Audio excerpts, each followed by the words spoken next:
lot of people, when they think about ethics, they think about ethics in a lawyer's ethics, legal ethics, ensuring that you don't have a conflict of interest, that you can act in a fair and impartial manner. And people don't realize that there are ethics to writing. I'm not talking about, we don't have, per se, an ethical code. We don't have how to avoid or do certain things. We don't have rules of conduct. But there is an unspoken ethics to writing. And I'm not talking about not writing certain spicy stories, articles, whatever. I mean, that's a value judgment that's on an individual. Nothing that I can really sit here and, pontificate on. There are ethics to writing, and you have the prime ethical obligation of an author is to not treat your readers like an idiot. You have a job to entertain them, to educate them, to inspire them, to motivate them, to whatever. Provide escape from the demands that they find themselves in. Guide them, help themselves.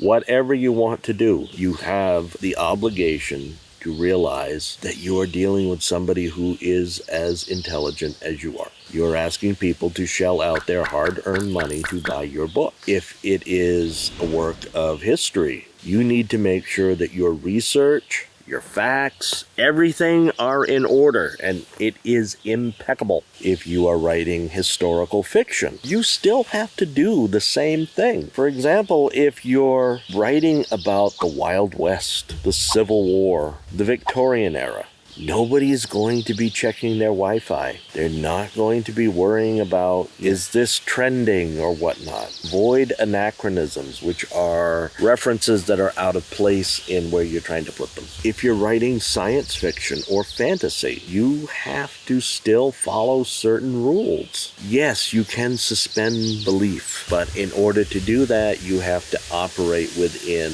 a suspendable framework. Wizards don't have godlike powers. Even if you look at the old myths, the old stories that we get from the classical world, the gods had limits so that they couldn't just go off and do things. There has to be a challenge. There has to be a weakness. There has to be something to overcome. Because otherwise, what's the point? If you're writing a detective story, the detective can't be an idiot. They have to be somebody legitimately struggling to solve the crime, to solve the case, to find the missing person, to do whatever. You have to make sure that you realize people are going to be looking for the missteps. And on one hand, that can be kind of stressful. I will be totally honest. It's like trying to post something on the internet.